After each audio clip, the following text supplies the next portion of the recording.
Okay, now we're going to spend some time wiring up our remote control. So the remote control for the STEM Mini Dome project is a wired remote control. It is using the Grant Mahara Coding Challenge information. Thank you, Grant Mahara Foundation, for all of your funding and support during this project. And so we have a STEM Mini Dome that is wired up here.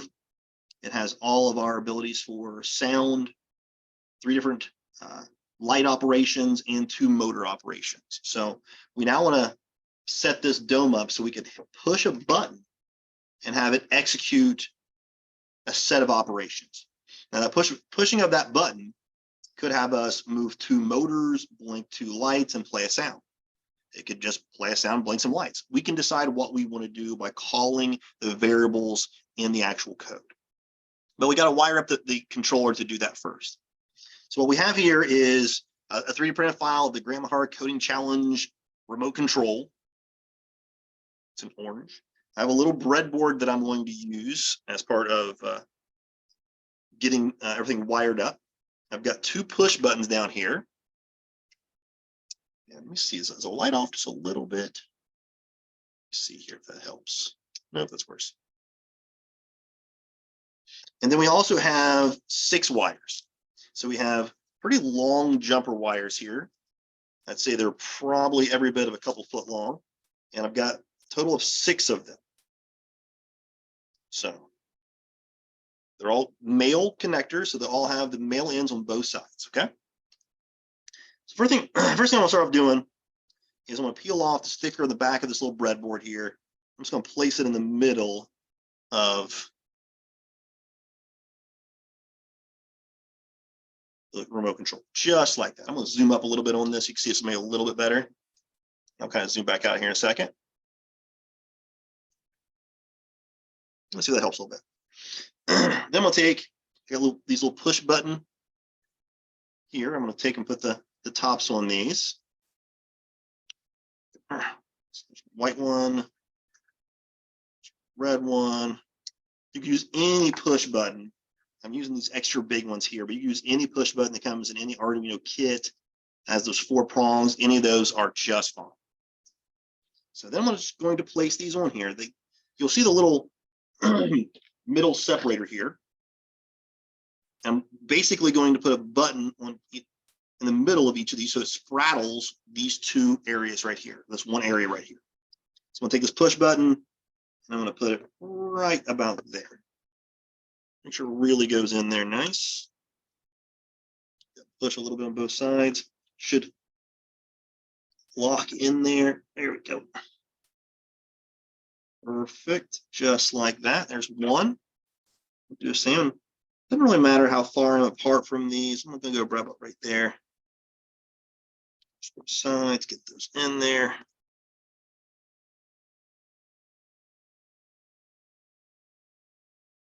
Just like that.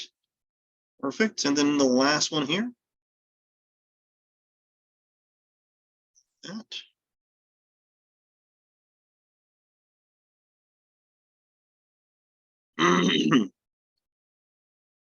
Perfect. Just like that. Look at that. I got 3 buttons. The reason why I kept this exposed wiring was to have you work a little bit more on the actual breadboard. And I really wanted the remote control to represent the breadboard and the functions that we're trying to accomplish with calling things in the actual code.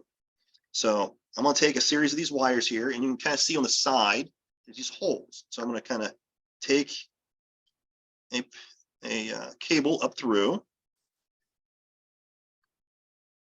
Screwdriver here, try to push it through. Here's one.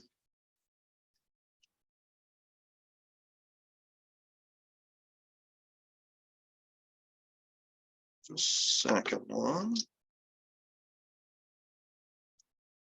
Okay, here's the last one. Sorry, camera's moving around place. I'm trying to keep this steady. I'm not doing a very good job of that. So I got those 3 just like that. So I got one here, one here, one here. Okay. And so I'm going to kind of take this and turn it a little bit this direction so that kind of matches up a little bit closer with our build guide. And I'm going to make these go on the first wire. So it could be anywhere these three areas here, but it's going to go right here. I turn this a little bit and you can kind of see that's where that pin is at. It's that pin that comes down right here, a little metal thing. It's in that row. Anywhere in that row is fine. So I'm just going to put it in that row right there. We'll do the same thing with this button. Get that a little further on them. This one's going to be a little bit closer. Doesn't matter where it's at on that row, as long as it's on that row. Okay. Just like that. And the next set, I'm going to set my ground wires up. These are all different colors here. So I like my ground wires to look black. It's normally what our grounding wire is a black wire, but didn't have that available. So almost had it.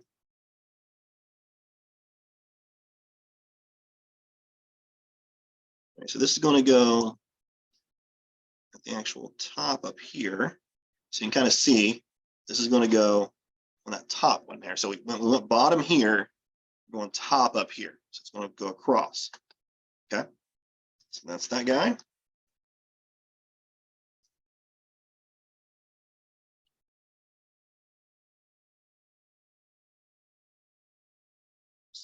This guy here. And then our last one. Excuse me. Just like that. So now we have, zoom out of here a second. Perfect. Now we have a remote control like this, just like that. I can hit a button. I got these big long wires off the side of them over here. So I keep it like this. Give me a visual representation of where everything's at. And the wires on the one side are going to be going to our actual Arduino. So this left-hand side over here is going to plug to our Arduino. If you look at the build guide, you can see that's going into pins 7, 6, and 5. So that maroon, blue, and white collar right here, so I can see right here, we're going to plug in to 7, 6, and 5 back here in the very back side. So I'll go ahead and plug those in, show you where those are at. Just like that. That's where those go. And the other side, if you look at the build guide, that goes to ground. So I'm going to use this green, yellow, and orange collar cables, and I'm going to plug them right into my breadboard. So that's going to kind of zoom up a little bit here. I'm going to move this other cable out of the way. So these are going to go right in here to the breadboard, just like this.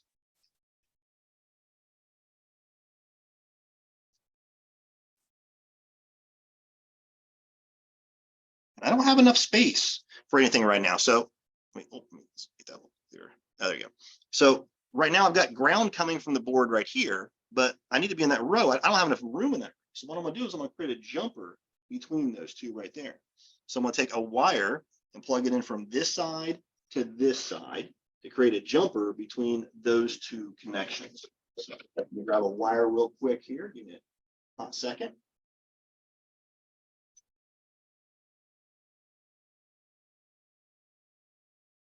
Sorry, I had to go get a cable here. So I'm going to plug in right here, which is going to be in the same line with all of the other ground. So that ground wire that goes right here to the board, it's the same ground right there. And then I'm going to jumper it over here to this row.